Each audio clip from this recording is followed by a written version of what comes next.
Bonsoir. Ce soir, c'est Mamie qui raconte une histoire de sorcière avec Zita. Depuis plusieurs heures déjà, Zita et la sauterelle 11 survolaient en vain la forêt enchantée. 11 parlait et bourdonnait sans jamais s'arrêter. Nous devons trouver le tourne-potion ensorcelé fabriqué par un arbre millénaire. Elle déclara pour la 100e fois. Bon, bien sûr, Morissette est redevenue bébé en glissant dans sa potion de jeunesse. Mais cela n'empêche pas qu'elle aurait pu nous indiquer le chemin de ce fichu chêne. Tu ne trouves pas? Fatiguée par ce bavardage, Zita se posa et s'éloigna. Hélas, en quelques bonds, 11 la rejoignit. Tu ne trouves pas? Demanda-t-elle à nouveau. Zita explosa de colère. 11, tais-toi, ou je te laisse ici. J'ai besoin de calme. Dommage, bougonna la sauterelle en haussant les ailes. Si je vois le chêne magique, je resterai bouche cousue. Au fait, est-ce que je t'ai raconté le jour où... Mais elle s'arrêta, car Zita n'était plus là. La sorcière admirait un étrange châtaignier. Des livres, des chandeliers, des images étaient suspendus à ses branches, tandis que ses feuilles lisaient en silence. « Vous êtes un arbre savant, n'est-ce pas » demanda timidement Zita. « Oui » répondit le feuillage. « Est-ce que je peux t'aider » ?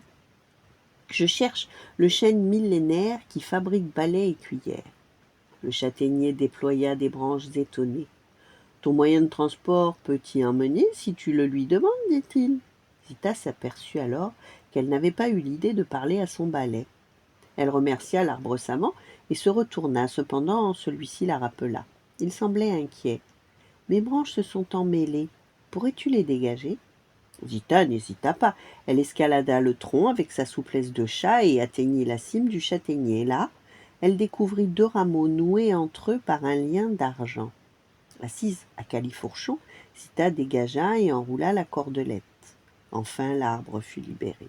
« Garde cette pelote précieusement, murmura-t-il. Elle te sera utile plus vite que tu ne le crois. Zita demanda à son balai de l'emmener au chêne enchanté. « Ah, tout de même, gronda-t-il, on s'intéresse à moi. Allez, monte, petite, on y va. » On sauta sur le manche en parlant. Zita se hérissa le balai. « Pour l'amour des sorcières, demandez à 11 de se taire ou je l'expédie par terre. » L'équipage arriva en silence dans une jolie clairière. Dans la lumière douce et claire, le balai valsa en dessinant un cercle parfait. Alors lentement, un chêne transparent apparut. D'abord son tronc, énorme, s'installa, puis ses branches poussèrent et enfin le feuillage se mit à chuchoter. « Je suis prêt, je peux écouter. » Zita se racla la gorge et prononça la formule magique. Bois millénaire et terre de sorcières. Le chêne devint réel. Dans l'écorce, une porte se dessina. Elle grimpa et s'ouvrit en diffusant une lumière dorée. Sans hésiter, le balai y emmena 11 et Zita. La pièce dans l'arbre était immense, éclairée par 1000 lampions. Partout, il régnait une folle agitation. Des branches intérieures, telles des mains de bois, façonnaient des objets en cadence. Des balayettes babillaient et des balais neufs chantaient le nom de celles à qui ils étaient destinés. Plus loin, dans des chaudrons, des tourne-potions bouillonnaient, tourbillonnaient et bouillonnaient au rythme des chansons. Une voix douce comme du coton demanda « Que veux-tu, Zita ?»« Je viens chercher la cuillère à antidote, » répondit la jeune sorcière. « Mais je ne l'ai plus !» s'écria le chêne. « Gudula est venue la chercher pour Morissette Rondelette. » Zita eut du mal à respirer.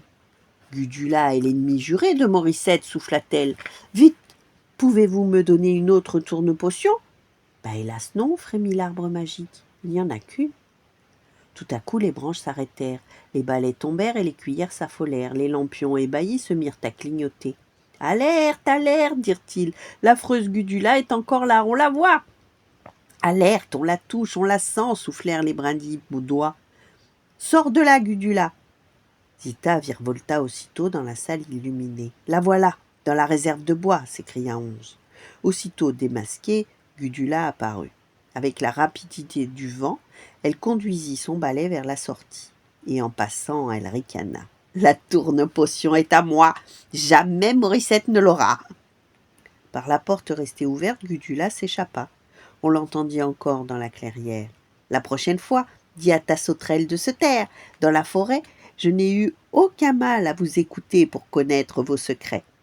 Onze rougit de honte. Zita, elle, ne resta pas longtemps désemparée.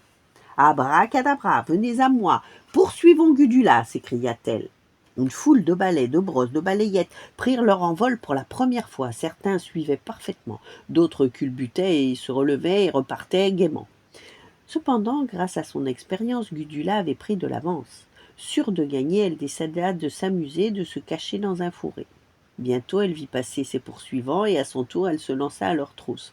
Oh, je suis là, railla-t-elle. La cuillère est à moi. Essayez de vous en emparer, juste pour rigoler. Zita comprit à quoi devait servir sa cordelette d'argent. Elle la lança sur une branche et tourbillonna entre deux arbres. Juste avant le passage de Gudula, la jeune sorcière resserra le fil. Aussitôt les ramures liées les unes aux autres formèrent une sorte de filet. Gudula fonça dans le piège, tête baissée, en lançant échapper le tourne-potion.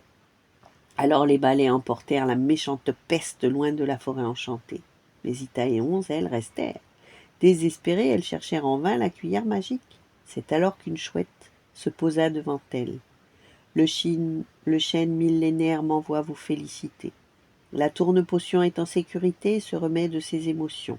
Elle se rendra chez Morissette dès demain, par ses propres moyens. Sur le chemin du retour, on sautilla de fierté.